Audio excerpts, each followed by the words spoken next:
વંદે ગુજરાત।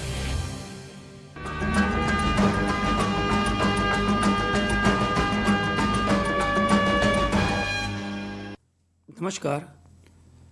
ગુજરાત માધ્યમિક અને ઉચ્ચતર માધ્યમિક શિક્ષણ બોર્ડ પ્રેરિત નીટ તાલીમ વર્ગમાં ઉષ્માગતિશાસ્ત્રના ગત એપિસોડથી આજે આપણે ફરી મળીશું એન્થાલ્પી ફેરફારના અભ્યાસ સાથે। મિત્રો, પ્રક્રિયા ઉષ્મા એટલે કે એન્થાલ્પી ફેરફાર જુદા જુદા પ્રકારે ગત એપિસોડમાં આપણે અભ્યાસ કરી ગયા। એમાંના કેટલાક પેચીદા એવા એમસીક્યુઝનું પણ આપણે સોલ્યુશન કર્યું। એ ગત એપિસોડથી આપણો ચાલુ અભ્યાસ આજે ફરી ટેલિટોપથી નિહાળીશું। તટસ્થીકરણ ઉષ્મા। મિત્રો, તટસ્થીકરણ એન્થાલ્પી ડેલ્ટા HN એટલે કે ન્યુટ્રલાઇઝેશન્સ એન્થાલ્પી ડિફરન્સ, આ તટસ્થીકરણ એન્થાલ્પી ફેરફાર એના માટે ફરી એક વખતે આપણે વંચાણે લઈશું। 1 ગ્રામ તુલ્યભાર પ્રબળ બેઝ એસિડનું તેના મંદજલીય દ્રાવણમાં 1 ગ્રામ તુલ્યભાર પ્રબળ બેઝ વડે તટસ્થીકરણ થતાં મુક્ત થતી ઉષ્માને તટસ્થીકરણ ઉષ્મા કહે છે।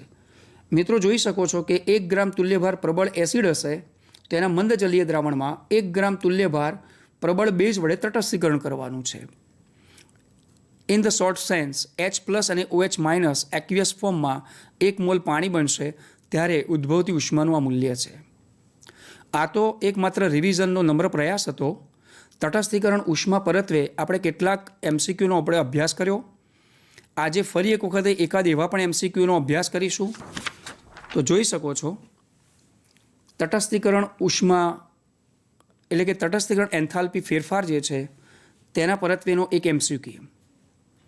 પ્રબળ બેઝ અને પ્રબળ એસિડની તટસ્થીકરણ ઉષ્મા 57 કિલો જૂલ છે, જ્યારે 0.50 મોલ HNO3ના દ્વારા 0.20 મોલ NaOH દ્રાવણ ઉમેરતા મુક્ત ઉર્જા મૂલ્ય કેટલું થશે?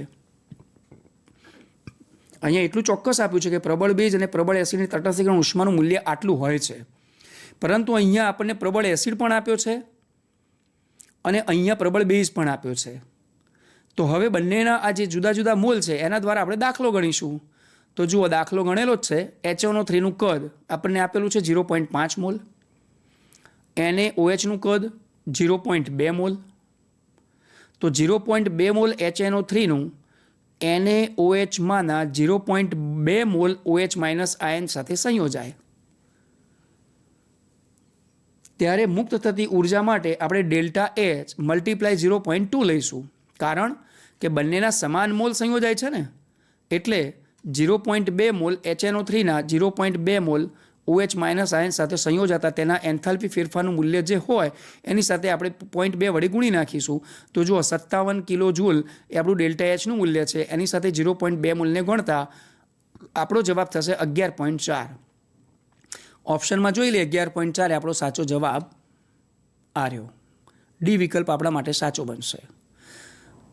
Next questions. હવે વિવિધ એન્થાલ્પી ફેરફાર અંગે જ આપણે એમસીક્યુનો અભ્યાસ કરતા જઈશું।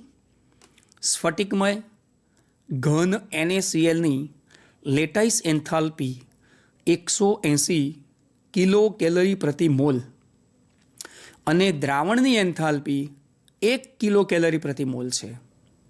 જો મિત્રો, અહીંયા ઘન NaCl એની લેટાઇસ એન્થાલ્પી આપી, જ્યારે દ્રાવણની એન્થાલ્પી પણ આપેલી છે। હવે દ્રાવણની એન્થાલ્પી આપી, આનો મતલબ એ થયો કે આપણને હાઇડ્રેશન એન્થાલ્પી વિશે આ પ્રશ્ન દોરી જાય છે। આગળ અભ્યાસ કરીશું। Na+ અને Cl- હાઇડ્રેશન એન્થાલ્પી 3:2ના પ્રમાણમાં છે, એટલે કે આ બંને આયનો છે એની એન્થાલ્પી 3:2ના પ્રમાણમાં લેવાની। તો Na+ની જલીયકરણ એન્થાલ્પી કેટલી? જો હવે દાખલામાં કેવો નિચોડ લીધો છે, ખરેખર 4 માર્કની અંદર જો આપણે આની શરૂઆત યોગ્ય નહીં કરી હોય તો જવાબ આપવા ફાંફા પડી જાય એવા કેટલાક દાખલા અટપટા બનતા હોય છે। પણ આપણે એને ટેકનિકથી એવી રીતે સમજીશું કે ઇન સોલ્વ ટેકનિક દ્વારા આપણે આવા એમસીક્યુને સોલ્વ કરી શકીશું। તો જુઓ, ગણતરીમાં મેં અહીંયા પ્રયાસ કર્યો છે કે NaClની જલીકરણ એન્થાલ્પી 3x + 2x। હવે કેમ સર આવું લીધું? તો જુઓ, 3:2ના પ્રમાણમાં છે કે નહીં, એટલે 3x plus 2x is equal two 5x મૂલ્ય આવી ગયું. હવે એની લેટાઇસ એન્થાલ્પી 180 કિલો કેલરી પ્રતિ મોલે આપણને રકમમાં આપેલી છે. દ્રાવણની એન્થાલ્પી એટલે કે હાઇડ્રેશન એન્થાલ્પી ઓછા લેટાઇસ એન્થાલ્પી. આ જલીયકરણ એન્થાલ્પી એમાંથી લેટાઇસ એન્થાલ્પીને બાદ કરી નાખો. ચલો જલીયકરણ એન્થાલ્પી શું છે? તો જલીયકરણ એન્થાલ્પી આપણી પાસે 5x છે. દ્રાવણની એન્થાલ્પી શું છે? તો જુઓ દ્રાવણની એન્થાલ્પી 1 કિલો કેલરી પ્રતિ મોલ છે. તો અહીંયા જો મૂક્યું આપણે આનું મૂલ્ય 1 મૂક્યું, હાઇડ્રેશન એન્થાલ્પીના આ 5x એ આપણે મૂકી દીધા અને લેટાઇસ એન્થાલ્પી જે રકમમાં આપી હતી એ મૂકી દીધી. તો સીધો જ આને આપણે સૂત્રનો કરતા બનાવવો પડશે ને, x શોધવું છે તો -5x is equal two 179 but x is equal two -35.9 multiply 3. માઇનસમાં જવાબ આવ્યો 107.4. જો આ જવાબ આપણે મેળવ્યો છે આવી ટેકનિક દ્વારા ફોર્મ્યુલાથી, તો હવે વિકલ્પમાં તપાસીએ. જો આપણે સાચા હોઈએ તો -107.4 જો પહેલો જ વિકલ્પ આવી ગયો જવાબ સાચો. પછી બાકીના બધા તો હવે આપેલા છે. પણ અહીંયા તમે ખાસ જોજો કે જો આ માઇનસ સાઇનને દૂર કરવામાં કે એને સબ્જેક્ટ બનાવતી વખતે ધ્યાન નહીં રાખ્યું હોય તો આ પ્લસ આવી ગયો તો કદાચ છોકરાઓ જવાબ તમે આ આપી દેતા હો છો અને કરેલી તમામ મહેનત જે હશે તમારી, જે પણ મિનિટ્સ ફાળવી છે એ તમારો દુરુપયોગ થશે. એટલે રખે ન ચૂકતા ખાસ ધ્યાન રાખજો, આવી કોઈ ભૂલ ન થવી જોઈએ કે આ -5x ઇઝ ઇક્વલ ટુ 179 છે, કારણ કે 180માંથી 1 ગયો એટલે -5x ઇઝ ઇક્વલ ટુ 179. આને આપણે સબ્જેક્ટ બનાવી દો, સૂત્રનો કરતા બનાવો તો x બરાબર 179/5 35.9. હવે એને વળી પાછું 3 વડે આપણે મલ્ટીપ્લાય કરી નાખ્યું છે અને માટે તેનો જવાબ આવ્યો -107.4. એટલે -107.4 આપણો સાચો જવાબ છે. આગળ આપણે એમસીક્યુની ચર્ચા કરતા રહીશું. આયોડિનની બાષ્પ અને ઘન અવસ્થાની વિશિષ્ટ ઉષ્માઓ. હવે આયોડિન તો એ આયોડિનની જે બાષ્પ છે અને વળી પાછી એની જે ઘન અવસ્થા છે, તો બાષ્પ અવસ્થા અને ઘન અવસ્થા આ બંનેની વિશિષ્ટ ઉષ્માઓ અનુક્રમે તમને આપેલી છે. કઈ કઈ છે? તો 0.031 અને 0.055 કેલરી પ્રતિ ગ્રામ છે. 200 કેલ્વિન તાપમાને આપેલી છે. જો આયોડિનની ઉર્ધ્વપાતન એન્થાલ્પી એટલે કે સબ્લિમેશન એન્થાલ્પી 24 કેલરી પર ગ્રામ આ જ તાપમાને હોય તો 250 કેલ્વિન તાપમાન પર આ મૂલ્ય કેટલું થશે? જો રકમ વાંચીને પહેલાં તો આપણે કોન્સન્ટ્રેટ નહીં હોઈએ ને, બરાબર એકદમ કોન્સન્ટ્રેશન કેળવવું પડશે મિત્રો, કે રકમ વાંચતી વખતે કયા મૂલ્યને કયા તાપમાન સાથે સાંકળેલું છે. તો આ જે તમામ મૂલ્યો છે તે 200 કેલ્વિન તાપમાને છે. હવે આ આયોડિનની ઉર્ધ્વપાતન એન્થાલ્પીનું મૂલ્ય 24 કેલરી પર ગ્રામ જે છે તો 250 કેલ્વિન તાપમાને કેટલું? તો સૌથી પહેલાં તો ઉર્ધ્વપાતન માટે આપણે એ સમીકરણ બનાવ્યું iodine solid it gives to iodine gas. તો એના માટે જુઓ તમે ΔH2 - ΔH1. હવે આપણને બે મૂલ્યો આપેલા છે એના. હવે એના માટે જુઓ તમે ΔCP into bracket T2 - T1. કેમ T2 - T1 કર્યા? કારણ કે આપણે બે તાપમાન છે. હવે બંને તાપમાન છે તો અનુક્રમે કયા છે? તો કે 200 અને 250. તો જુઓ અહીંયા 250 છે T2 અને આ 200 છે એ T1 છે RUA. હવે આપણે જોઈશું કે ΔH2 - ΔH1 તો ΔH2 - 24. આ 24 કેમ લઈ લીધા? તો આપણને આપેલું છે ઉર્ધ્વપાતન એન્થાલ્પી, આયોડિનની ઉર્ધ્વપાતન એન્થાલ્પી. અહીંયા ઉર્ધ્વપાતન થયા પછીની આની એન્થાલ્પીનું મૂલ્ય આપેલું છે. તો એની એન્થાલ્પીનું મૂલ્ય આપણે -24, માઇનસ સાઇન તો આ બંનેનો તફાવત છે કે અંતિમ અવસ્થા અને પ્રારંભિક અવસ્થા, પરંતુ અહીંયા જે ΔH1 જે છે એ આપણને 24 એ આપેલું છે ઉર્ધ્વપાતન એન્થાલ્પી. તો ΔH2 ને આપણે સબ્જેક્ટ બનાવીશું સૂત્રનો કરતા. ΔH2 ઇઝ ઇક્વલ ટુ, હવે બધી જ વેલ્યુ મૂકી છે એને સાદી ગણતરી કરી નાખો. આ કમ્પ્લીટ સાદી ગણતરી કરતાની સાથે મારા મતે મારી ગણતરીથી જવાબ આટલો આવેલો છે. તો ΔH2 બરાબર 22.8 કેલરી પર ગ્રામ આવ્યો. હવે આ જે જવાબ આવ્યો તો મેં સરખાવ્યા કે આપેલા જે ઓપ્શન હતા એ સાચું છે. તો જુઓ 22.8 એટલે આપણા માટે આ સી વિકલ્પ સાચો આવ્યો. આ પ્રશ્નને અનુસરીને 22.8 કેલરી પર ગ્રામ એ જવાબ સાચો આવે છે. તો મિત્રો આ ઉર્ધ્વપતન એન્થાલ્પીનો પ્રશ્ન હતો. જુદી જુદી એન્થાલ્પીના ફેરફાર જે આપણે અભ્યાસ કરી ચૂક્યા હતા એના સ્પર્ધાત્મક પરીક્ષામાં પૂછાઈ ગયેલા પ્રશ્નો કઈ ટાઈપના હોઈ શકે એની આ ચર્ચા ચાલી રહી છે. આવા પ્રશ્નો બેશક ફરીથી પણ પૂછી શકાય અથવા તો આવા જ પ્રશ્નોમાં ક્યાંક વેલ્યુ બેઝ ચેન્જ કરીને પણ પ્રશ્નો પૂછી શકાય. આપણે ઉર્ધ્વપાતન એન્થાલ્પી પછી આગળ એક બોન્ડ એન્થાલ્પીની પણ ચર્ચા કરવાના છે. તો આવો હવે આપણે બંધન એન્થાલ્પી વિશે પ્રશ્ન જોઈશું. H bond H, BR bond BR અને એચ બોન્ડ બીઆરની બંધ શક્તિના મૂલ્યો અનુક્રમે 433, 192 અને 364 કિલો જૂલ પ્રતિ મોલ હોય તો સમીકરણ આપેલું જ છે આપની સમક્ષ. H2 gas plus Br2 gas it gives twice HBr. મિત્રો સમીકરણ ફરી એક વખત જોઈશું. હાઇડ્રોજન ગેસ ફોર્મ છે, બ્રોમિન ગેસ ફોર્મ છે, બંનેના 1 મોલ છે, ત્યારે 2 મોલ આપણી પાસે નિપજ પ્રાપ્ત થાય છે. કેમ સર અત્યારે આપણે આ ચર્ચા કરવી પડે? મિત્રો ગણતરીમાં જ્યારે વેલ્યુ મૂકવાની થશે ને માટે અહીં તમને સમજાવી રહ્યો છું. મિત્રો જ્યારે પણ આ ન્યુમેરિકલ્સ ચાલતા હોય તો તમારી એક ફરજ બને છે કે આપ નોટ અને પેન લઈને બેઠેલા હશો અને આપ પણ ગણતરી કરતા જાઓ.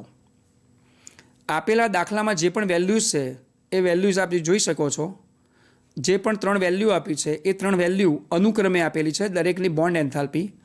હવે આપણે આખી પ્રક્રિયા માટે ડેલ્ટા એચ સ્ટાન્ડર્ડનું મૂલ્ય શોધવું રહ્યું.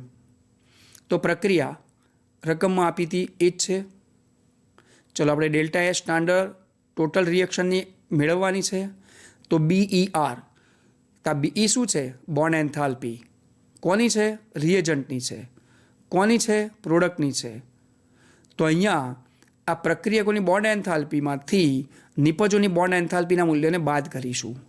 તો બંધને તોડવા માટે આપવી પડતી, અથવા તો જ્યારે બંધ બને એટલે કે કોઈ સંયોજન સર્જન પામે ત્યારે ઉદ્ભવતી ઉષ્માના મૂલ્યો એટલે કે તેના ફેરફાર, ઉષ્મીય ફેરફારના મૂલ્યો એ બોન્ડ એન્થાલ્પી છે. હવે આપણને જે મૂલ્યો આપેલા એ આપણે પ્રક્રિયા પ્રમાણે જોઈ લઈએ. તો આ બંને પ્રક્રિયાઓ માટેના એટલે કે આ બંને પ્રક્રિયકો માટેના એચ બોન્ડ એચ અને બીઆર બોન્ડ બીઆરના મૂલ્યો મૂક્યા. અહીંયા નિપજ માટે એચ બોન્ડ બીઆરનું મૂલ્ય મૂક્યું અને એના પાછળ 2 વડે ગણતરી કરી નાખી. જુઓ હવે યાદ આવ્યું મેં તમને કીધું હતું એ 1 મોલ બરાબર 2 મોલ. મિત્રો આ તત્વયોગ મિતિ બતાવી. This is called the stoichiometry. તો અહીં નિપજના 2 મોલ બને છે માટે એની જે એચ બોન્ડ બીઆરની વેલ્યુ જે 364 કિલો જૂલ પર મોલ હતી ને એને આપણે 2 વડે ગણતરીમાં લઈ લીધી છે. 2 વડે ગુણાકાર કર્યો. આની ટોટલ વેલ્યુ, આની ટોટલ વેલ્યુ, આ બંને એના જવાબ આવ્યા. 625માંથી 728ને બાદ કરી સ્વાભાવિક છે, માઇનસમાં જવાબ આવ્યો. અને આમાં બોન્ડ એન્થાલ્પી ટોટલ રિએક્શન માટે જે જવાબ આવ્યો એ ઉષ્માક્ષેપિત પ્રક્રિયા બતાવશે. જુઓ is equal two -103 kilo joule. આ જવાબ આપણે શોધવો રહ્યો. આપેલા વિકલ્પોમાં ડી વિકલ્પ સાચો છે. તો આ હતો દાખલો બોન્ડ એન્થાલ્પી અંગેનો. આગળ અભ્યાસ કરીશું હાઇડ્રોજનેશન ઉષ્મા બાબતમાં. મિત્રો આ હાઇડ્રોજનેશન ઉષ્મા એટલે હકીકતમાં છે શું? તો વિદ્યાર્થી મિત્રો આપણે આલ્કેન, આલ્કીન અને આલ્કાઇનનો અભ્યાસ કરી ચૂક્યા છે. આ આલ્કેન, આલ્કીન અને આલ્કાઇનમાં આલ્કેનમાં સિંગલ બોન્ડ છે, આલ્કીનમાં કાર્બન કાર્બન ડબલ બોન્ડ છે અને આલ્કાઇનમાં કાર્બન કાર્બન ટ્રિપલ બોન્ડ છે. પણ એનાથી વાત અટકતી નથી. હું જે વાત કરી રહ્યો છું મિત્રો બેન્ઝીનની છે, જે સાયક્લોહેક્ઝાટ્રાઇનની વાત કરી રહ્યો છું. 3 દ્વિબંધ છે. એની હાઇડ્રોજનેશન એનર્જી એટલે કે હાઇડ્રોજનીકરણ ઉષ્માનું મૂલ્ય પણ આપણે જાણીએ છીએ કે સૈદ્ધાંતિક અને પ્રાયોગિક મૂલ્યોમાં તફાવત હતો. મિત્રો ત્યાં ઉષ્મા ગતિશાસ્ત્ર કામ કરી ચૂક્યું છે અને માટે અત્યારે પણ જે આપણે દાખલો હવે ગણીશું અને આવી રહ્યો છે તે હાઇડ્રોજનીકરણ ઉષ્માનો છે. તો જુઓ હવે આપણે એને કેવી રીતે સોલ્વ કરીએ છીએ. સાયક્લોહેક્ઝેન, સાયક્લોહેક્ઝિન અને H2ની દહન એન્થાલ્પીઓ અનુક્રમે જો આપેલી વેલ્યુ છે -3920, -3800 અને -241 કિલો જૂલ પર મોલ છે. તો સાયક્લોહેક્ઝિનની હાઇડ્રોજનેશન ઉષ્મા શોધો. મિત્રો આ સાયક્લોહેક્ઝિન એટલે સ્વાભાવિક છે કે કાર્બનના 6 પરમાણુ આવ્યા, ચક્રીય સંયોજન છે અને તેમાં એક દ્વિબંધ છે. હમણાં જ મેં વાત કરી કે આલ્કેન અને આલ્કીન અને એમાં પાછું આ ચક્રીય છે બંને. તો આવા સાયક્લોહેક્ઝિનની હાઇડ્રોજનેશનની ઉષ્માની ગણતરી કરવાની છે. ચલો આપણે દાખલો ગણીશું. હેઝનો ઉષ્મા સંકલનનો નિયમ ઉપયોગ કરીશું. સૌથી પહેલાં તો આપણે સાયક્લોહેક્ઝેન મૂકીએ છીએ C6H12. એનું દહન કરીશું. દહનની પ્રક્રિયા ઓક્સિજનની હાજરીમાં થશે. તો C6H12 + 9O2. હવે મિત્રો એક ખાસ ધ્યાન રાખવાનું કે જ્યારે પણ કોઈ હાઇડ્રોકાર્બન સંયોજનોનું દહન થાય, બરાબર ને, જ્યારે પણ કોઈ પણ હાઇડ્રોકાર્બન સંયોજનોનું દહન થાય ત્યારે કાર્બનની સાથે ઓક્સિજન અને હાઇડ્રોજનની સાથે ઓક્સિજન કહેતા કાર્બન ડાયોક્સાઇડ અને hydrogen oxide, that means dihydrogen oxide, એટલે કે કાર્બન ડાયોક્સાઇડ અણુ અને પાણીનો અણુ મુક્ત થતો હોય છે. બસ હવે વારંવાર આ વાત નહીં કરવામાં આવે. તો જુઓ અહીંયા સાયક્લોહેક્ઝિનની ઓક્સિજનની હાજરીમાં દહનની પ્રક્રિયાથી આ પ્રક્રિયા બની સમીકરણ નંબર 1. હવે જુઓ આ સાયક્લોહેક્ઝિન, આ સાયક્લોહેક્ઝેન હતું, આ cyclohexene. Here is this single bond, here is this double bond. તો સાયક્લોહેક્ઝિનની 17/2 કહેતા ઓક્સિજનના મોલ અને તેમાંથી પણ કાર્બન ડાયોક્સાઇડ અને પાણી બન્યું, સમીકરણ નંબર 2. અને હવે આપણે જે ત્રીજો પદાર્થ આપેલો છે જે આપણને H2ની દહન એન્થાલ્પી, તો H2ની દહન એન્થાલ્પી પણ આપેલી છે, એનું સમીકરણ નંબર 3. ત્રણેય સમીકરણ હેઝનો ઉષ્મા સંકલનનો નિયમનો ઉપયોગ કરીશું આપણે. ઉષ્માગતિશાસ્ત્રના પ્રથમ નિયમની ઉપયોગિતા સમાન આ હેઝના ઉષ્મા સંકલનોનો ઉપયોગ કરીશું. તો સમીકરણ 2 અને 3નો પહેલાં સરવાળો કરી નાખ્યા, આ 2 અને 3નો, અને તેમાંથી સમીકરણ 1ને બાદ કરી નાખવાનું છે મિત્રો. તો આટલું કરીશું. સૌ પહેલાં તો જુઓ સમીકરણ 2 અને 3નો સરવાળો કરીએ તો સ્વાભાવિક છે કે 6 મોલ પાણી બન્યું અને 6 મોલ કાર્બન ડાયોક્સાઇડ બન્યું. એ દરમિયાનમાં અહીંયા પણ કેટલા બન્યા, અહીંયા પણ અહીંયા આપણી પાસે C6H12 થઈ ગયા. તો જુઓ C6H12 plus H2 it gives C6H12. હકીકતમાં તો આપણી પાસે એ જ સમીકરણ આવ્યું. હવે જે સરવાળો કર્યો તો આપણે એની વેલ્યુનો પણ સરવાળો કરવો રહ્યો ને, કારણ કે તમે જુઓ કે આપણને એની દહન એન્થાલ્પીનું મૂલ્ય આપ્યું હતું. આ બધી દહનની પ્રક્રિયાઓ છે. તો આ બંને સમીકરણોની દહન એન્થાલ્પીના મૂલ્યોનો સરવાળો કરી નાખવાનો છે અને એમાંથી આપણે સમીકરણ 1ની દહન એન્થાલ્પી બાદ કરી નાખવાની છે. તો જોઈ લો સમીકરણ 2, સમીકરણ 3 અને આ સમીકરણ 1ની વેલ્યુ. તો આ બંનેનો અહીંયા સરવાળો કરેલો છે. હવે -241 તો આપણને આપેલા જ હતા, -3800 આપેલા હતા, -3920 આપેલા હતા, અને એમાં સમીકરણ 1ની આ વેલ્યુને બાદ કરી બંનેનો બેઝિક સરવાળો અહીં માઇનસ માઇનસ પ્લસ થતાની સાથે 3920 થયા. ટોટલ જે વેલ્યુ આવી -121 કિલો જૂલ પ્રતિ મોલ આવી. તો આપ જોઈ શકો છો કે આ વિકલ્પોમાંથી આપણો એ વિકલ્પ સાચો છે. આનો મતલબ એ થયો કે હેઝના ઉષ્મા સંકલનના નિયમનો ઉપયોગ કરીને દાખલા ગણવા તો સાહેબ બહુ સહેલા. હા તો બેશક કદાચ આવા દાખલા પૂછી શકાય, કોમ્પિટિટિવ એક્ઝામ છે, એના માટે કોઈ ચોક્કસ એવો નિયત અભ્યાસક્રમ ક્યાંથી દાખલા કેટલા માર્કના પૂછવા અને ક્યાંથી પૂછવા. એટલે આપણે તૈયારી બધી રીતની રાખીશું. જુઓ હવે આપણે ઉષ્મા ક્ષમતા પર આધારિત કેટલાક દાખલાઓનો અભ્યાસ કરવા જઈ રહ્યા છીએ. અચળ દબાણે પાણીની આણ્વીય ઉષ્મા ક્ષમતાનું મૂલ્ય 75 જૂલ પ્રતિ કેલ્વિન મોલ છે. એટલે કે 75 જૂલ પ્રતિ મોલ પ્રતિ કેલ્વિન છે, આમ પણ કહી શકાય. પાણીનું મુક્ત પ્રસરણ થતું હોય ત્યારે 100 ગ્રામ પાણીને 1 કિલો જૂલ ઉષ્મા આપવામાં આવે. કેટલા ગ્રામ પાણી લીધું છે મિત્રો? 100 ગ્રામ પાણી, અને એને 1 કિલો જૂલ ઉષ્મા આપવાની છે. ત્યારે પાણીના તાપમાનમાં થતો વધારો કેટલો હશે? એટલે કે આ ઘટના જે આપી છે, સમગ્ર જે આ સર્કમસ્ટન્સીસ દરમિયાનમાં તાપમાનમાં થતો વધારો શોધવાનો છે. આનો મતલબ એ થયો ડેલ્ટા ટી વિશે આપણે કંઈક અભ્યાસ કરવાનો છે. તો સૌથી પહેલાં અચળ દબાણે ઉષ્મા ક્ષમતા કેટલી? તો આપણને આપેલી છે 75. જુઓ CP = 75 જૂલ પ્રતિ કેલ્વિન. N બરાબર આપણે શોધવાના છે. 100 ગ્રામ પાણી છે, એના મોલ કેટલા? તો 100/18. ઉષ્માનો જથ્થો Q એ આપણને 1000 જૂલ થશે. કેમ? કારણ કે જુઓ અહીંયા 1 કિલો જૂલ છે એટલે એના 1000 જૂલ થયા. ડેલ્ટા ટી શોધવાનો છે. તો શા માટે આપણે આવી ફોર્મ્યુલાનો ઉપયોગ ન કરીએ? મિત્રો આ નોંધવા જેવી ફોર્મ્યુલા છે. Q = NCP delta T. આ અહીંયા છે ઉષ્માનો જથ્થો છે ટોટલી, અને તાપમાનનો ફેરફાર છે. આ મોલ છે અને અચળ દબાણે ઉષ્મા ક્ષમતા છે. આમાંથી આપણે ડેલ્ટા ટીને સબ્જેક્ટ બનાવીએ છીએ. તો ડેલ્ટા ટી = જોઈ શકો છો મેં સીધી કિંમતો જ મૂકી છે. સમયનો સદુપયોગ, કાગળની બચત, એટલે વારે વારે હવે આપણે ફોર્મ્યુલા નથી મૂકતા, સીધી વેલ્યુ મૂકી દીધી. તો જુઓ 1000 × 18 ભાગ્યા 100 × 75. સાદા ગણતરીથી તેનો જવાબ 2.4 કેલ્વિન આવે છે. આનો મતલબ તાપમાનમાં થતો વધારો 2.4 કેલ્વિન હોય. તો 2.4 કેલ્વિન જવાબ આપણા માટે સાચો આ રહ્યો. 2.4 કેલ્વિન જવાબ. નેક્સ્ટ ક્વેશ્ચન્સ 0.1 મોલ વાયુ 41.75 જૂલ ઉષ્મા મેળવે છે. આપણી પાસે વાયુનો જથ્થો 0.1 મોલ છે અને તે 41.75 જૂલ ઉષ્મા મેળવે છે, એટલે કે ઉષ્મા શોષક પ્રક્રિયા તો છે જ, અને તાપમાનમાં 20 સેલ્સિયસનો વધારો અનુભવે છે. આ સમગ્ર ઘટના પ્રક્રિયા દરમિયાન તાપમાનનો વધારો અનુભવે છે. તો આ વાયુ કેવો હશે? જો મિત્રો, મેં તમને અગાઉ એક વાત કરી હતી કે એક પરમાણવિક દ્વિપરમાણવિક જેવી એક વાત આવશે કે જ્યાં સીપી માઇનસ સીવી અને એના પરથી આપણે જે મેળવેલું મૂલ્ય હશે એ બહુ જ અગત્યનું કામ કરી જશે કે આ સીપી માઇનસ સીવી જે આપણે ગુણોત્તર લઈએ છીએ ખાસ કરીને, તો એ ગુણોત્તર કઈ રીતે આપણે મેળવતા આવીએ છીએ. તો હકીકતમાં એ ગત એપિસોડમાં તમને બતાવેલ, ફરીથી તમને બતાવવા માટે પ્રયત્ન કરીએ. જુઓ, ઉષ્મા ક્ષમતાના દાખલા ચાલી રહ્યા છે. આ તમામ પેપર પ્રિન્ટનો અભ્યાસ કરી ચૂક્યા છો.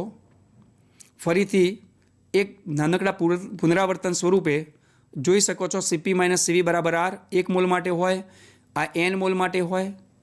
હવે એના પરથી આપણે V is equal to CP upon સીવીમાં જો વીની વેલ્યુ 1.67 હોય તો તે એક પરમાણવિક વાયુ હોય. જો એની વેલ્યુ ક્યારેક શોધતાની સાથે 1.40 આવે તો એ દ્વિપરમાણવિક હોય, અને 1.33 આવે તો એ ત્રિપરમાણવિક હોય. વેલ્યુ મિત્રો ગોખવી નથી, આપણે માત્ર સાહજિક રીતે યાદ રાખી શકાય એવી છે કે દરેકની વેલ્યુ 1 તો છે જ, પણ 67 છે, 40 છે, 33 છે, ઘટતી જતી વેલ્યુ છે. 1.67, 1.40, 1.33 અનુક્રમે એક પરમાણવીય, દ્વિપરમાણવિક અને ત્રિપરમાણિક વાયુઓ નક્કી થઈ શકે. હવે આપણે આ દાખલાને ગણતરીમાં લઈએ. જોઈ શકો છો, ફરીથી એની એ રકમને આપણે પુનરાવર્તિત વાંચીએ. 0.1 મોલ વાયુ 41.75 જૂલ ઉષ્મા મેળવે છે અને તાપમાનમાં 20 સેલ્સિયસનો વધારો અનુભવે છે. તો આ વાયુ કેવો હશે? જુઓ, સીવી 41.75 જૂલ આપેલા હતા, તે ભાગ્યા 0.1 મોલ છે ગુણ્યા 20 સેલ્સિયસ. કેમ? કારણ કે તાપમાનનો વધારો અનુભવે છે. આ તમામ વેલ્યુ મૂકતાની સાથે 20.875 જૂલ કેલ્વિન પ્રતિ મોલ જવાબ આવ્યો છે. હવે આપણે પેલી ફોર્મ્યુલાનો ઉપયોગ કરીએ, સીપી માઇનસ સીવી બરાબર આર. તો જુઓ, અહીંયા CP is equal to CV plus R લઈશું. એ બરાબર 20.875 વત્તા 8.314. કેમ? કારણ કે આ આપણો આવેલો જવાબ છે ને આરની વેલ્યુ આપણે મૂકી છે અહીંયા જૂલવાળી. તો બંનેનો સરવાળો કરતાં 29.189 જૂલ પ્રતિ મોલ પ્રતિ કેલ્વિન જવાબ આવ્યો. હવે આ જે વેલ્યુ આવી એ સીપીની છે, આગળ જે વેલ્યુ આવી એ સીવીની છે. હવે અહીંયા સીવી પણ મળી ગયું અને આ સીપી પણ મળી ગયું. તો આપણે સીપી સીવીનો ગુણોત્તર લઈ લઈએ. તો જુઓ, સીપી અપોન સીવી બંનેનો ગુણોત્તર થતાની સાથે 1.4 આવે છે. જો 1.4 આવે તો મેં તમને વેલ્યુ યાદ રાખવા પ્રયત્ન કરાવ્યો તો 1.67, 1.40, 1.33 ક્રમશઃ એક પોઈન્ટની સાથે 67, 40 અને 33. 67 હોય તો એક પરમાણવીય, 40 હોય તો દ્વિપરમાણવીય, જુઓ છે 1.40માં એટલે 1.4, અને 1.33 હોય તો ત્રિપરમાણવિક. હવે 1.4 આવ્યું વેલ્યુ, એનો મતલબ તે દ્વિપરમાણવીય વાયુ હશે. નક્કી થઈ ગયો ને? તો આમાંથી આપણો જવાબ દ્વિપરમાણવીય વાયુ સાચો ગણી શકાય. નેક્સ્ટ ક્વેશ્ચન્સ, ઉષ્મા ક્ષમતા પર આધારિત જ આ એક જવાબ, પરંતુ થોડોક જુદી રીતે આપણે લઈએ છીએ. કારણ કે ઉષ્મા ક્ષમતાને ખરેખર તો ડેલ્ટા એચ અને ડેલ્ટા યુ બધાની સાથે સંબંધો છે. કારણ કે સીપી માઇનસ સીવી છે. હવે પી એટલે દબાણ છે અને વી એટલે કદ છે. તો અચળ કદે પ્રણાલીએ મેળવેલી કે ગુમાવેલી ઉષ્મા એ ડેલ્ટા યુ થાય છે, અને અચળ દબાણે પ્રણાલીએ મેળવેલી કે ગુમાવેલી ઉષ્મા એ ડેલ્ટા એચ થાય. એટલે સ્વાભાવિક છે કે તેનો સંબંધ એકબીજાની સાથે છે જ. તો હવે ટેલિટોપ પરથી એક નવા પ્રશ્નનો ચર્ચા કરીએ. હિલિયમ વાયુના 1 મોલનું તાપમાન 1 સેલ્સિયસ વધારવામાં આવે છે, તો આંતરિક ઉર્જામાં થતો વધારો કેટલો હોય? જુઓ, હિલિયમ વાયુના 1 મોલનું તાપમાન 1 સેલ્સિયસ વધારવું છે. તો જુઓ, એક પરમાણવીય વાયુ માટે સીવી બરાબર 3/2 આર, કારણ કે હિલિયમ વાયુ થયો ને. હવે એના માટે ડેલ્ટા ટી એટલે કે તાપમાનનો વધારો કેટલો? તો કે 1 સેલ્સિયસ. તો જુઓ, 1 સેલ્સિયસ. હવે એના માટે આપણે આંતરિક ઉર્જામાં થતો વધારો કેટલો થાય? તો આંતરિક ઉર્જા એટલે ડેલ્ટા યુ. તો delta U is equal to CV. મેં હમણાં જ કીધું, અચળ કદે થતી પ્રક્રિયાઓમાં પ્રણાલીએ મેળવેલી કે ગુમાવેલી ઉષ્માનું મૂલ્ય એ ડેલ્ટા યુ આંતરિક ઉર્જાના ફેરફારના બરાબરમાં હોય છે. તો આપણે સીવી લેવું પડશે. તો delta U is equal to CV ગુણ્યા ડેલ્ટા ટી. તો અહીંયા જુઓ સીવી માટે શું લઈશું આપણે 3/2 લઈ લઈશું. કેમ? કારણ કે એક પરમાણુય વાયુ માટે હંમેશા આવી વેલ્યુ લેવાતી હોય છે. તો જુઓ હવે 3/2 ગુણ્યા આર ગુણ્યા ટી, તો 3/2 ગુણ્યા 2 સીધો જ જવાબ મળી જશે આપણને આખો. આ બંનેનો ગુણાકાર કરેલો છે, એની વેલ્યુ આપણી પાસે આર ગુણ્યા ટીની વેલ્યુ આવી ગઈ છે 2, અને પરિણામે તેનો જવાબ આવ્યો 3 કેલરી. 3 કેલરી જવાબ હોય આપણો વિકલ્પ સાચો. તો અહીંયા 3 કેલરી જવાબ આપેલો છે, આપણા માટે આ જવાબ સાચો. મિત્રો, ટેલિટોપ પર જે આપણે ઉષ્માગતિશાસ્ત્રનો બીજો નિયમ જોઈ રહ્યા છે, પણ થોડીક આપણે ચર્ચા લઈ લઈએ. ઉષ્માગતિશાસ્ત્રના પ્રથમ નિયમને આપણે ઉર્જા સંરક્ષણનો નિયમ તો કીધો જ. અને આ ઉર્જા સંરક્ષણનો નિયમ એટલે તેને શાબ્દિક રીતે અને ગાણિતિક રીતે તમામ રીતે ચકાસીને તેનામાં આવતા એન્થાલ્પીના ફેરફારના પદ, ઉષ્મા ક્ષમતા, હેઝનો ઉષ્મા સંકલનનો નિયમ તમામને આપણે ચકાસી લીધા છે. પરંતુ ઉષ્માગતિશાસ્ત્રના પ્રથમ નિયમની મર્યાદા પણ એવી જ છે કે તે પ્રક્રમની દિશા નક્કી નથી કરી આપી શકતો. તો પ્રક્રમની દિશા નક્કી કરવી હશે તો શું કરવું છે? હવે મિત્રો, પ્રક્રમની દિશા એટલે સ્વયંભૂ કે બિન સ્વયંભૂ, એટલે કે પ્રક્રમ આપમેળે થાય કે કોઈ નિયંત્રણમાં થાય. આનો જવાબ કોણ આપી શકે? તો મિત્રો, આનો જવાબ આપવા માટે ઉષ્માગતિશાસ્ત્રમાં 2 વિધેયોની જરૂર ઊભી થઈ છે, અને બંને વિધેયો આપણે ભણી ચૂક્યા છે. એક છે એન્ટ્રોપી, કે જે અવ્યવસ્થાનો માપદંડ છે, અને બીજું છે મુક્ત ઉર્જા, જે કોઈપણ પ્રક્રમની આપમેળે થવાની વૃત્તિનું પરિમાણ છે. આ મુક્ત ઉર્જા ગિબ્સ નામના વૈજ્ઞાનિકને ફાળે છે. તો હવે આપણે ઉષ્માગતિશાસ્ત્રના બીજા નિયમનો થોડોક વિસ્તારપૂર્વક અભ્યાસ કરી લઈએ. કારણ કે તે પરીક્ષા માટે અને ખાસ કરીને કોમ્પિટિટિવ એક્ઝામ માટે બહુ અગત્યનું બનતું હોય છે. કોમ્પિટિટિવ એક્ઝામમાં જ્યારે પણ ઉષ્માગતિશાસ્ત્રના બીજા નિયમને અનુસરીને કેટલાક અટપટા ફોર્મ્યુલા વાપરવાના, એટલે કે જે સૂત્રો વાપરવાના દાખલા પૂછાશે, જેમ કે કદનો ફેરફાર હોય, દબાણનો ફેરફાર હોય, ઉપરાંત વિવિધ પ્રકારની એન્થાલ્પીના સંદર્ભમાં હોય, એ ચાહે પછી ગલન હોય, બાષ્પાયન હોય કે ઉર્ધ્વપાતન હોય, ત્યારે અથવા તો પ્રણાલીનું કોઈ એક અવસ્થામાંથી બીજા અવસ્થામાં રૂપાંતરણ થતું હોય, જેમ કે બરફ પાણી બને છે, પણ પાણી આપમેળે એ જ તાપમાને બરફમાં રૂપાંતર થઈ શકતું નથી. તો આવા બધા કેટલાક પ્રશ્નોના જવાબો ઉષ્માગતિશાસ્ત્રનો બીજો નિયમ આપી રહ્યો છે. તો ઉષ્માગતિશાસ્ત્રના બીજા નિયમને આપણે ટેલિટોપથી અભ્યાસ કરીશું. ઉષ્માગતિશાસ્ત્રનો બીજો નિયમ એન્ટ્રોપીના સંદર્ભે અને મુક્ત ઉર્જાના સંદર્ભે. મિત્રો, આપમેળે થતા બધા જ પ્રક્રમમાં વિશ્વની એન્ટ્રોપી વધતી હોય છે. એ ઉષ્માગતિશાસ્ત્રમાં એન્ટ્રોપીના સંદર્ભે વિધાન છે. ત્યારે મુક્તના સંદર્ભે શું કહેવાય છે? તો આપમેળે થતા બધા પ્રક્રમમાં પ્રણાલીની મુક્ત ઉર્જા ઘટે છે. મિત્રો, હવે સમગ્ર વિશ્વમાં જ્યારે આપમેળે કોઈ પ્રક્રમ થતું હોય, કુદરતમાં થતા જે પણ પ્રક્રમ છે બધા આપમેળે થતા પ્રક્રમ છે. જેમ કે વરસાદ પડવો, ચોમાસાની સિઝનમાં વરસાદ પડે ખરો, ના પડે, કોઈ નિયંત્રણ નથી હોતું. તો એ વખતે વિશ્વની એન્ટ્રોપી જે છે ને, સમગ્ર વિશ્વની એન્ટ્રોપી એ વધી શકે છે. વરસાદ પડે તો પણ વધી શકે, ના પડે તો પણ બીજી રીતે ક્યાંક ને ક્યાંક કોઈક વખતે અવ્યવસ્થા વધી જાય છે. એવી રીતે મુક્ત ઉર્જાના સંદર્ભમાં જો આપણે અભ્યાસ કરીએ તો પ્રણાલીની મુક્ત ઉર્જા ઘટે છે. અહીં ખાસ ધ્યાન રાખજો મિત્રો, પ્રણાલી માટે છે, અહીંયા વિશ્વ માટે છે. આ એન્ટ્રોપીના સંદર્ભમાં જ્યારે વિશ્વ આવે છે ત્યાં જ મુક્ત ઉર્જાના સંદર્ભે પ્રણાલી શબ્દ વાપરી શકાશે. એટલે કે ઉષ્માગતિશાસ્ત્રનો બીજો નિયમ, એનું પહેલું વિધાન, આપમેળે થતા બધા પ્રક્રમમાં વિશ્વની એન્ટ્રોપી વધે છે. એનું બીજું વિધાન, આપમેળે થતા બધા પ્રક્રમમાં પ્રણાલીની મુક્ત ઉર્જા ઘટે છે. હવે એન્ટ્રોપીના સંદર્ભમાં થોડોક વિસ્તારથી અભ્યાસ કરીએ. પ્રણાલીની અવ્યવસ્થાના માપદંડને એન્ટ્રોપી એસ કહે છે. માત્રાત્મક ગુણધર્મ ધરાવતું આ અવસ્થા વિધેય છે.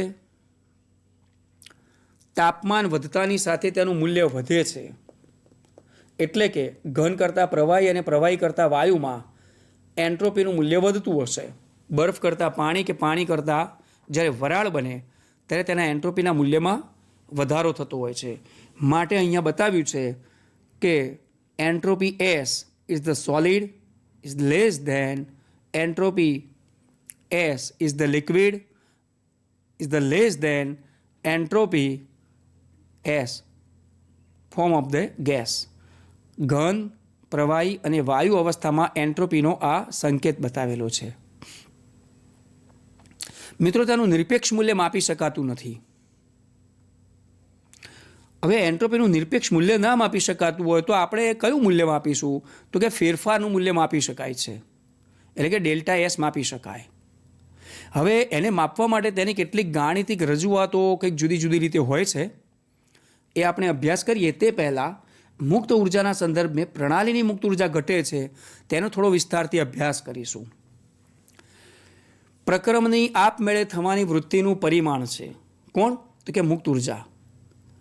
તો એને જી વડે કેમ દર્શાવશે? કારણ કે ગિબ્સ વૈજ્ઞાનિક પરથી તેમનો આધારભૂત એક એમણે પોતાનું સાંકેતિક નિરૂપણ આપ્યું છે. ગિબ્સ હેલ્મહોલ્ટ્ઝ એક સમીકરણ પણ આવે છે જે એન્થાલ્પી અને અચળ તાપમાન સાથે સંબંધ બતાવશે. તો મિત્રો, પ્રક્રમની આપમેળે થવાની વૃત્તિનું પરિમાણ છે જે ગિબ્સ વૈજ્ઞાનિક પરથી મુક્ત ઉર્જાને જી દ્વારા ઓળખવામાં આવે છે. આ વિધેય પણ માત્રાત્મક ગુણધર્મ ધરાવતું વિધેય છે, પાછું અવસ્થા વિધેય છે. અચળ તાપમાને માત્ર તેમાંના ફેરફાર જ માપી શકાય. મિત્રો, હમણાં જ જે મેં કીધું ને કે એન્થાલ્પી ફેરફાર અને એન્ટ્રોપી ફેરફાર સાથે સંકળાયેલું આ વિધેય છે, અને માટે અહીંયા તેમણે અચળ તાપમાન શબ્દ વાપર્યો છે કે અચળ તાપમાને માત્ર તેમાંના ફેરફાર એટલે કે ડેલ્ટા જીના જ મૂલ્ય મેળવી શકાય છે.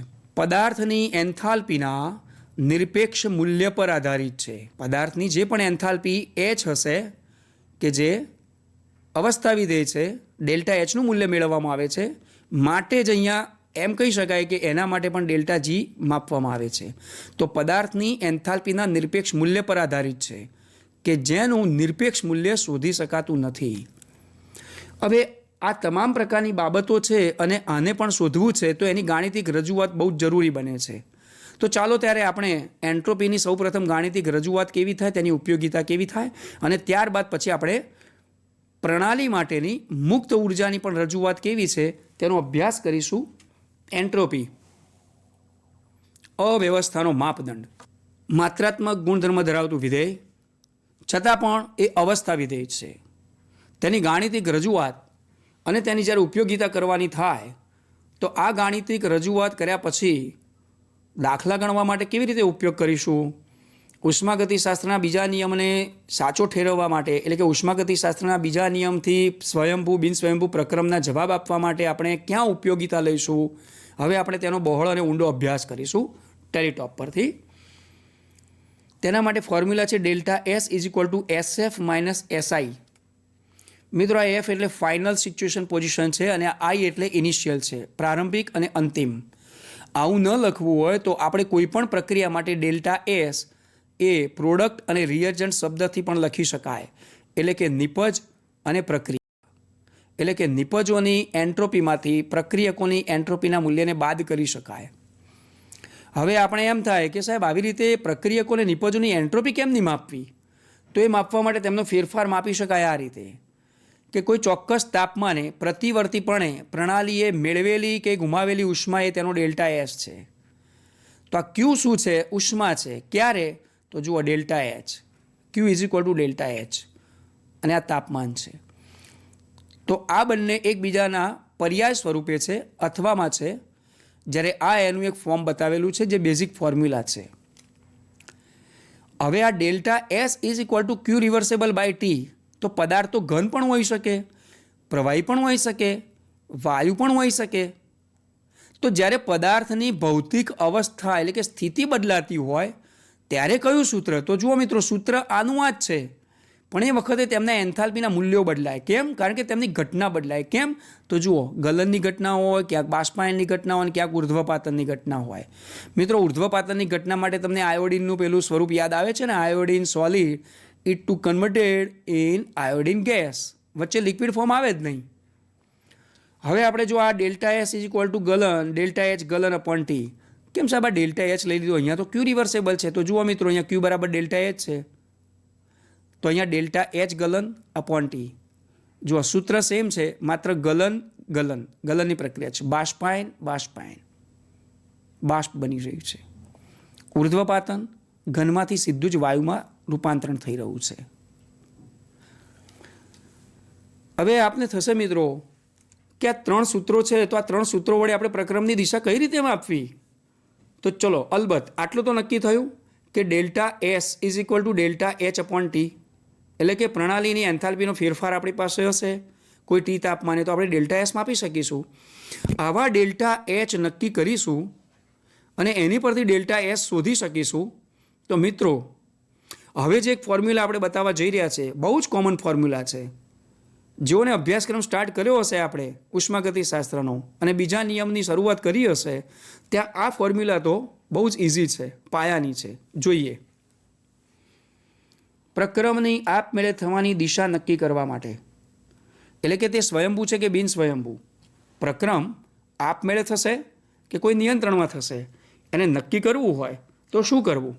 તો જુઓ, delta S cool is equal to delta S પ્રણાલી, ડેલ્ટા એસ પર્યાવરણ. એટલે આનો મતલબ એ જ થયો કે પ્રણાલી અને પર્યાવરણ આ બંનેનો એકબીજાનો સરવાળો છે, ત્યારે ડેલ્ટા એસ સમગ્ર એટલે કે વિશ્વ થાય. તો અહીંયા વિશ્વ મૂકવું હોય તો મૂકી શકાય મિત્રો. ડેલ્ટા એસ વિશ્વ બરાબર ડેલ્ટા એસ પ્રણાલી વત્તા ડેલ્ટા એસ પર્યાવરણ. હવે ઉપરોક્ત સૂત્રોમાં મૂલ્યો મૂકીને જો ચકાસવામાં આવે, આ જે ઉપરોક્ત સૂત્ર છે એમાં જો મૂલ્ય મૂકવામાં આવે પ્રણાલીનું કે પર્યાવરણનું, તો આપોઆપ નક્કી થઈ શકે. અને મિત્રો, બરફ અને પાણીનો દાખલો તો બહુ જ ચર્ચિત છે. આપણા રાજ્ય પરીક્ષા બોર્ડ, ગુજરાત રાજ્ય પરીક્ષા બોર્ડ દ્વારા પણ આપણું જે પાઠ્યપુસ્તક પ્રકાશિત થયેલું છે એમાં પણ એ ઉદાહરણમાં દાખલો છે જ કે 25°C તાપમાન ધરાવતા પર્યાવરણમાં બરફ મૂકવામાં આવે છે તો એ આપમેળે પાણી બની જાય છે. મિત્રો, યાદ આવે છે કે જે વખતે ઉષ્માગતિશાસ્ત્રના પ્રથમ નિયમની શરૂઆત કરી હતી ને, એની પહેલાં ઉષ્માગતિશાસ્ત્રના શૂન્ય નિયમમાં પહેલાં 2 ગરમ અને ઠંડા સળિયાને એકબીજાની સાથે સંપર્કમાં લાવવાની વાત કરી હતી. તો અહીંયા આવું જ એક હું તમને ઉદાહરણ આપી રહ્યો છું, જે આપણા ટેક્સ્ટબુકમાં દાખલો બની ચૂક્યું છે ઉદાહરણમાં, કે 25°C તાપમાને, એટલે કે પર્યાવરણનું તાપમાન 25° છે, ઓરડાનું તાપમાન. તો ઓરડાના તાપમાને રાખેલો બરફ આપમેળે પીગળી શકે છે, પણ આ જ તાપમાને રાખેલું પાણી આપમેળે બરફ બની શકતું નથી કે એ આપમેળે વરાળ પણ બની શકતી નથી. બોલો, હવે આમાં તો કે ઉષ્માગતિશાસ્ત્રનો બીજો નિયમ કામ કરશે, સંતુલન તપાસે, પ્રથમ નિયમ જવાબ આપશે, પણ ક્યાં સુધી? આ પ્રક્રમ બરફ આપમેળે પાણી બની ગયું, પણ પાણી આપમેળે બરફ નથી બની શકતું, તો એના માટે ઉષ્માગતિશાસ્ત્રનો બીજો નિયમ જવાબ આપશે. કઈ રીતે? તો આપણે આગળના પદનો અભ્યાસ કરીશું કે ક્યારે કેવા મૂલ્યો થાય ત્યારે પ્રક્રમ સ્વયંભૂ ગણાય કે બિન સ્વયંભૂ. આવો આપણે અભ્યાસ કરીએ. ઉપરોક્ત સૂત્રમાં મૂલ્યો મૂકીને ચકાસતા જો ડેલ્ટા એસ વિશ્વ ઇઝ ગ્રેટર દેન 0 મળે, એટલે કે આ બંનેના મૂલ્યોનો સરવાળો કરીએ તો ધન મૂલ્ય મળે, તો નક્કી છે કે તે પ્રક્રમ પુરોગામી દિશામાં આપમેળે થશે. બરફમાંથી પાણી બનવું, બરફમાંથી 25°C તાપમાને રાખેલા બરફમાંથી પાણી બનવું, એના માટે આ સાચી હકીકત આવે. બીજું સ્ટેટમેન્ટ છે, ડેલ્ટા એસ વિશ્વ ઇઝ લેસ ધેન 0, તો પ્રક્રમ પુરોગામી દિશામાં આપમેળે થશે નહીં, એટલે કે આ પ્રક્રમ બિન સ્વયંભૂ છે. કઈ રીતે? તો 25°C તાપમાને રાખેલો બરફ એ આપમેળે પીગળી ગયો, આ વિધાન સાચું આવ્યું, પરંતુ એ જ તાપમાને રાખેલું પાણી, એના માટે પછી આ આવશે કે એ આપમેળે પ્રક્રમ બની શકશે નહીં, કારણ કે પુરોગામી દિશામાં માગે છે. ડેલ્ટા એસ વિશ્વ ઇઝ ઇક્વલ ટુ 0 હોય તો શું? તો કે પ્રક્રમ સંતુલનમાં છે, એટલે કે 25°C તાપમાને રાખેલું પાણી છે, એ પાણી 25°C તાપમાને નથી વરાળ બની શકતું કે નથી બરફમાં રૂપાંતર થઈ શકતું, એટલે કે આ પાણી તેના પર્યાવરણના તાપમાને, પ્રણાલીનું તાપમાન સંતુલનમાં છે. આપણે આવા કેટલાક સૂત્રોને આગળ વધારીશું. હવે જ્યારે પદાર્થની એન્ટ્રોપી નક્કી કરવી હોય અને એમાં પછી પ્રમાણિત એસ સ્ટાન્ડર્ડ, તો શું? તો પદાર્થની પ્રમાણિત એન્ટ્રોપી નક્કી કરવા માટે એ સ્ટાન્ડર્ડ, જો મિત્રો આ એક એવી ફોર્મ્યુલા છે કે ખાસ નોંધી લેજો, ઘણી જરૂરી બનતી હોય છે, શોર્ટ ટેકનિક બનતી હોય છે. તો S standard is equal two 2.303 CP log T. હકીકતમાં આ પ્રાકૃતિક લઘુગુણક અહીંયા ln હતો, નેચરલ લોગ.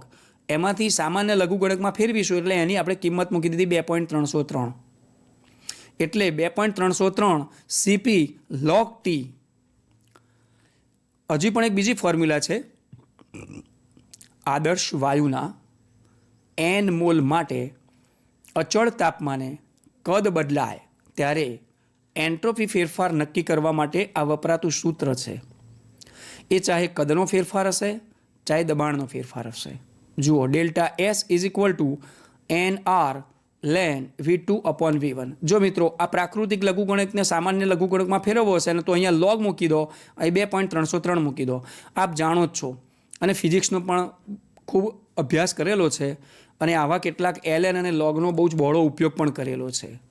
આપણે માત્ર કેમિસ્ટ્રી રીતે સમજીએ તો જુઓ, જ્યાં આગળ અહીંયા V2 - V1 that means V2/V1 છે, ત્યાં તરત શું થઈ ગયું જુઓ, P1/P2.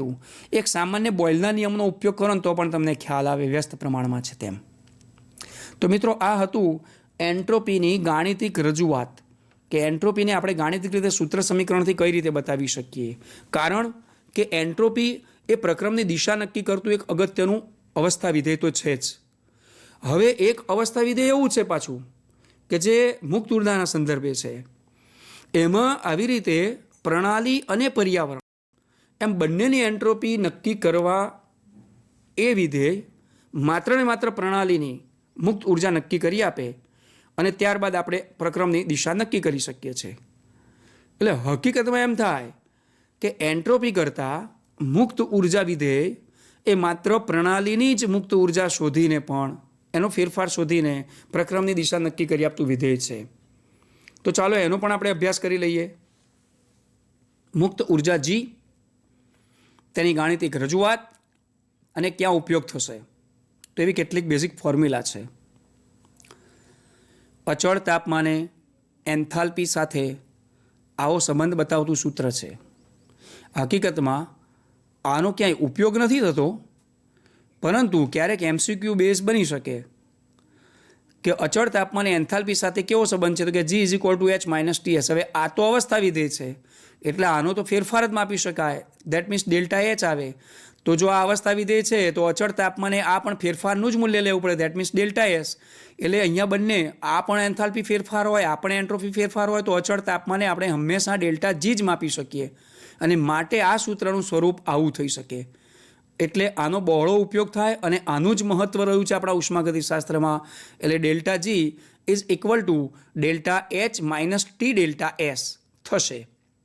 જેમાં જો ડેલ્ટા G શોધવાનો હોય તો GP - GR. શું છે આ P અને R? સમજી ગયા મિત્રો? પ્રોડક્ટ એન્ડ રિએજન્ટ, બરાબર છે.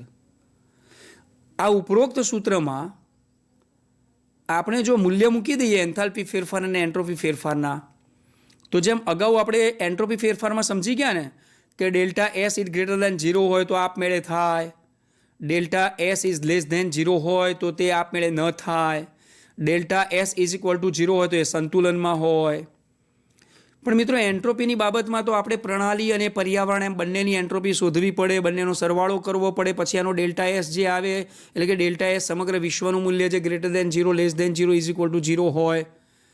અહીંયા મુક્ત ઉર્જા માટે એવું નથી. મુક્ત ઉર્જા માટે મેં આગળ કીધું ને તે પ્રમાણે અને આપણે અભ્યાસ કરી ચૂક્યા છે કે માત્ર પ્રણાલીની જ મુક્ત ઉર્જાનો ફેરફાર શોધીને અને આપણે પ્રક્રમની આપમેળે થવાની વૃત્તિ જાણી શકીએ છીએ.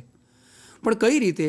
તો એનું મૂલ્ય આપણે આ રીતે નક્કી કરી શકાય કે આવા સૂત્રમાં કિંમતો મૂકતાની સાથે અચળ તાપમાને જો delta G is less than 0 મળે, કારણ કે જે એન્ટ્રોપીનો ફેરફારનું મૂલ્ય ધન મળતું હતું એક્ઝેક્ટલી, બરાબર, હા, તો એ આપમેળે થતું, તો અહીંયા ઋણ મળશે ડેલ્ટા Gનું, તો પ્રક્રમ પુરોગામી દિશામાં આપમેળે એટલે કે સ્વયંભૂ થશે.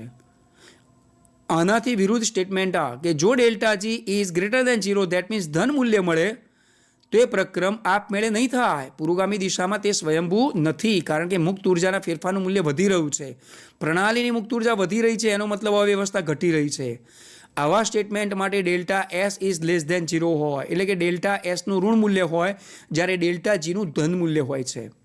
જ્યારે છેલ્લું વિધાન એ એન્ટ્રોપીના ફેરફારના મૂલ્યના જેમ જ છે કે ડેલ્ટા જીનું જો મૂલ્ય 0 હોય એટલે કે delta G is equal to 0 હોય તો પ્રક્રમ સંતુલનમાં છે તેમ કહી શકાય. આ તમામ પ્રકારના સૂત્રો પછી કેટલાક એવા પણ સૂત્રો છે મિત્રો જે આપણે આપણા પાઠ્યપુસ્તકમાં સાબિત નથી કરી શક્યા પરંતુ એને જાણ્યા છે. એ જાણીને આજે નીટ કનેક્ટેડ એન્ટ્રન્સ એક્ઝામ માટે આપણે ફરી એકવાર યાદ કરવા પડશે અને પછી જ તેના એમસીક્યુની ચર્ચા થશે. જુઓ આવા કેટલાક બીજા સૂત્રો. સંયોજનની પ્રમાણિત સર્જન મુક્ત ઉર્જા ડેલ્ટા જી સ્ટાન્ડર્ડ ફોર્મેશન્સ પરથી પ્રક્રિયાનો પ્રમાણિત મુક્ત ઉર્જાનો ફેરફાર ડેલ્ટા જી સ્ટાન્ડર્ડ રિએક્શન્સ નીચે મુજબ શોધી શકાય. જો સમગ્ર પ્રક્રિયા માટે આપણે મુક્ત ઉર્જાનો ફેરફાર પ્રમાણિત મુક્ત ઉર્જાનો ફેરફાર આપણે માનવો હોય તો સિગ્મા ડેલ્ટા જી સ્ટાન્ડર્ડ પી ફોર્મેશન્સ કે જ્યારે પણ એ પ્રક્રિયામાં કોઈ સંયોજનો બની રહ્યા છે ત્યારે તેની પ્રમાણિત અવસ્થામાં મુક્ત ઉર્જાનો ફેરફાર નિપજો માટે કેટલો છે એમાંથી એના પ્રક્રિયકો માટેનો એનો પ્રમાણિત સર્જન પ્રમાણિત મુક્ત ઉર્જાનો ફેરફારના મૂલ્યને કુલ ફેરફારના મૂલ્યને બાદ કરવો પડે. અહીં સિગ્મા એટલા માટે બતાવ્યું છે કે જેટલા નિપજના અણુઓ હોય એ તમામનો અહીંયા સરવાળો, જેટલા પ્રક્રિયકના અણુઓ હોય એ તમામનો અહીંયા સિગ્મા એટલે કે કુલ સરવાળો, એટલે નિપજોના આ મૂલ્યોમાંથી પ્રક્રિયકોના આ જે ભેગા થયેલા મૂલ્યને અહીંયા તફાવત કરવાનો છે. એક બીજું સૂત્ર, આદર્શ વાયુના n મોલ માટે અચળ તાપમાને કદ બદલાય ત્યારે મુક્ત ઉર્જાનો ફેરફાર નક્કી કરવા માટે વપરાતું આ સૂત્ર. જુઓ મિત્રો, ડેલ્ટા એસ માટે પણ આવું એક સૂત્ર હતું. તમને બતાવ્યું હતું કે ત્યાં V2/V1 હતો અને P1/P2 હતા. એક્ઝેક્ટલી. હવે બીજી એક તમને ઘટના અને એક થોડી ટેકનિક કહું કે જ્યાં ઉષ્માગતિશાસ્ત્રનો બીજો નિયમ વાપરીએ છીએ ને મિત્રો, ત્યાં ડેલ્ટા એસ ગ્રેટર દેન 0 હોય તો ડેલ્ટા જી લેસ દેન 0 હોય. એટલે કે જુઓ આ સૂત્રમાં V1/V2 કેમ? કારણ કે બંને વ્યસ્ત છે. પહેલાંનું જુઓ આ V2/V1 છે, that means delta S greater than 0 હોય તો ત્યાં તરત જ શું થઈ ગયું જુઓ delta G less than 0. That means અહીંયા કદનો ફેરફાર V1/V2 છે. જુઓ અહીંયા V2/V1, આ V2/V1 હતું, અહીંયા P1/P2 છે તો જોઈ લો અહીંયા આ P2/P1. એટલે ડેલ્ટા જી અને ડેલ્ટા એસ એકબીજાની સાથે મૂલ્યોથી વ્યસ્ત પ્રમાણ બતાવશે. બહુ જ મજાની વાત છે મિત્રો. જ્યારે પણ કોઈ દાખલો ગણી અને જવાબ આપણે લાવીએ ને તો એટ ધેટ ટાઈમ આપણને તાળો મળી જાય. નેક્સ્ટ ફોર્મ્યુલા, પ્રક્રમમાંના સંતુલન અચળાંક કે અને મુક્ત ઉર્જા સાથે સંબંધ ધરાવતું એક સૂત્ર delta G standard reactions is equal to -RT ln K. આ વળી પાછું હમણાં મેં સમજાવ્યું હતું તેવું જ છે કે પ્રાકૃતિક લઘુગુણકને સામાન્ય લઘુગુણકમાં ફેરવવો હોય તો અહીંયા લોગ મૂકી દો અને અહીંયા 2.303 મૂકી દો. હવે આ કે જે છે ને સંતુલન અચળાંક છે મિત્રો. એ કે જો દ્રાવણની સમાંગ પ્રવાહી અવસ્થા હોય, સમાંગ પ્રવાહી અવસ્થાનો દ્રાવણ સ્વરૂપે હોય તો KC લેવાનું કોન્સન્ટ્રેશન, અને જો વાયુ સ્વરૂપની પ્રણાલી હોય બંધ પાત્રમાં તો એ વખતે K બરાબર KP લેવાનું છે. આવા ફોર્મ્યુલાથી આપણને મળેલી જે ડેલ્ટા જી સ્ટાન્ડર્ડ છે એમાં જો કેનું મૂલ્ય 1 કરતાં વધારે મળે, K ઇઝ ગ્રેટર દેન 1 મળે તો ડેલ્ટા જીનું મૂલ્ય ઋણ છે એમ માનવાનું. કારણ કે તમે જોઈ શકો છો અહીંયા 1 કરતાં વધારે મળે તો માઇનસ સાઇન આવે, અને માઇનસ સાઇન આવે તો જુઓ પ્રક્રમ આપમેળે થશે. એટલે કે મુક્ત ઉર્જાનું જે ફેરફારનું મૂલ્ય છે તે ઘટી રહ્યું છે. આનો મતલબ એન્ટ્રોપીના ફેરફારનું મૂલ્ય વધી રહ્યું છે, એટલે કે પ્રક્રમમાં અવ્યવસ્થા વધી રહી છે, એટલે કે પ્રક્રમ આપમેળે થઈ રહ્યું છે. એનાથી એકદમ ઉલટું જ વિધાન, K ઇઝ લેસ દેન 1 મળે તો delta G is equal to plus, તો એના માટે પ્રક્રમ બિન સ્વયંભૂ બનતું હોય. તો હવે એમ થશે કે સાહેબ K બરાબર 1 હોય તો શું?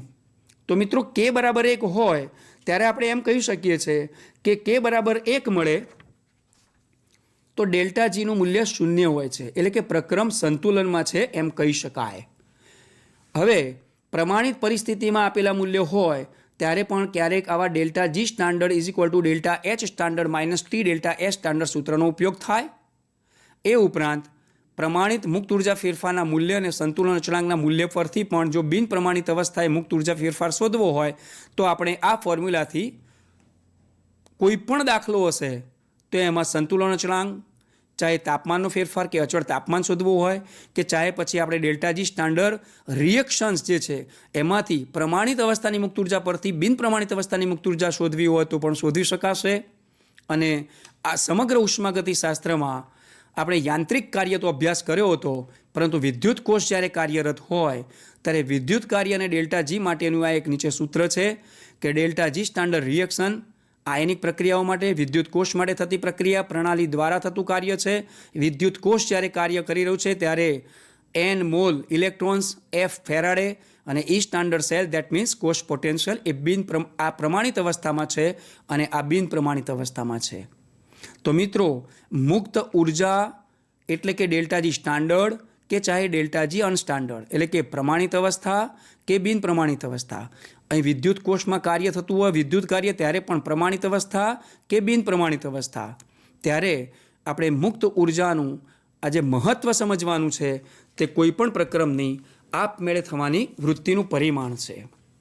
તો મિત્રો, ઉષ્માગતિશાસ્ત્રના બીજા નિયમને આપણે એન્ટ્રોપી અને મુક્ત ઉર્જાના સંદર્ભમાં સમજ્યા. પરંતુ આ ઉષ્માગતિશાસ્ત્રના બીજા નિયમ પરથી એન્ટ્રન્સ એક્ઝામમાં ખૂબ જ પેચીદા પ્રશ્નો પણ પૂછાતા હોય છે.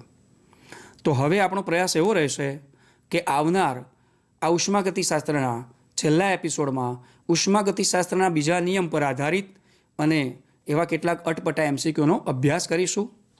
નમસ્કાર.